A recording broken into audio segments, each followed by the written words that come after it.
Bonjour tout le monde, je vais vous parler maintenant des nouveaux produits Salomon Snowboard. Alors l'année prochaine c'est l'année de la femme pour Salomon, on met les bouchées doubles sur les produits féminins.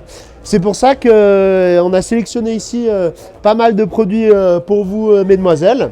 Alors on va commencer par la Hillside Annie Boulanger. Donc toujours sous le programme Hillside, c'est les boards qui sont développés avec volet Nivelt. Cette année, c'est Annie Boulanger qui a eu carte blanche et elle a fait ce petit bijou pour la poudreuse. Donc vous voyez, une board qui va passer super bien dans la forêt, super bien dans les grandes lignes.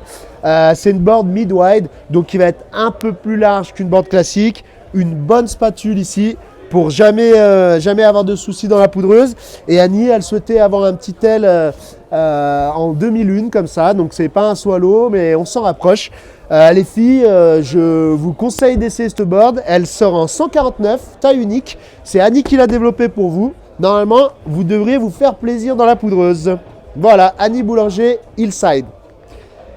Et comme on sait qu'il y a aussi beaucoup de freestyleuses qui font du snowboard, il y a une nouvelle planche qui sort aussi.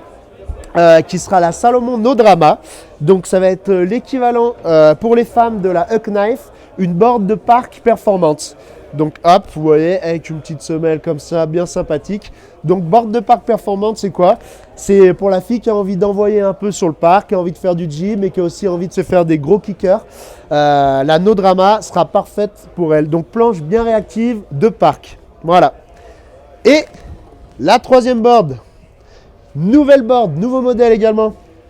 C'est la Dancehall de chez Salomon. Donc ça, c'est une planche unisexe. Donc elle convient aux hommes et aux femmes. Donc vous la voyez comme ça. Tac. Elle a été pensée, en gros, pour faire du carving et de la pow, mais avec un esprit freestyle et tout en gardant vraiment une attitude rigolote. C'est vraiment la board fun. La board pour s'amuser. Donc ses caractéristiques, vous voyez, elle a une bonne spatule, une spatule assez importante. Ensuite, elle va être twin tip au niveau du point de contact avec la neige. Et elle sera légèrement plus large qu'une board classique. Donc c'est pour ça qu'on a des tailles qui sont un peu plus petites qu'une board classique. Et on va commencer taille 43, 47, 52 et 57. Donc pour les hommes et les femmes, voilà, c'est vraiment notre board rigolote. Hop. Ensuite, comme c'est l'année de la femme, il y a les nouvelles boots, les modèles féminins qui passent sous la construction Fit to Ride. Donc pour rappel, la construction Fit to Ride, c'est un nouveau processus qui nous a permis d'avoir une boot plus légère et plus compacte. Donc comme on peut voir ici, c'est le modèle Kiana.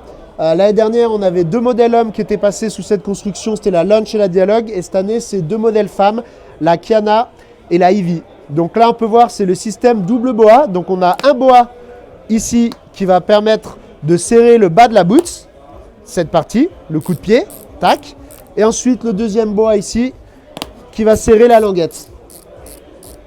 Donc ces boots sont disponibles en deux systèmes de lassage. Donc il y a le système, je crois, attends là, je ne vais pas te dire de conneries parce que des systèmes de lassage. Et il y a aussi la Kianatos, donc c'est une Kiana avec une petite batterie pour celles qui ont froid aux pieds. Hop, on branche et ça nous chauffe le chausson. Voilà, donc la Kiana et la Ivy qui passent sous la construction Fit to Ride. Plus confortable, plus léger, plus compact et plus durable. Hop, et en fixation, donc l'année dernière on a sorti le nouveau modèle, le Highlander. Donc ça c'est un modèle masculin pour les garçons. Alors cette année, on a quelques nouveautés là-dessus avec ce strap. Regardez, ici, on a cette partie en plastique qui est rajoutée par rapport au strap de l'année dernière qui permet que le strap se range correctement. C'est plus joli visuellement. Et ensuite, on a le pads qui est optimisé par rapport à l'année dernière, un peu plus d'amorti. On peut voir ici avec le OptiVibe. Et ensuite, vous avez, comme l'année dernière, tous les réglages qui se font manuellement très facilement. On a juste à dévisser ici la goupille, on s'adapte à sa chaussure et on revisse derrière. Paf! Et bien sûr, la Highlander qui fonctionne avec le système Shadow Fit, avec le Heel Cup souple, qui va vous permettre d'avoir un accompagnement de la fixation latérale, donc beaucoup plus de confort par rapport à une fixe rigide, et tout en gardant bien sûr un appui backside et frontside optimum. Voilà, la Highlander. Et voilà!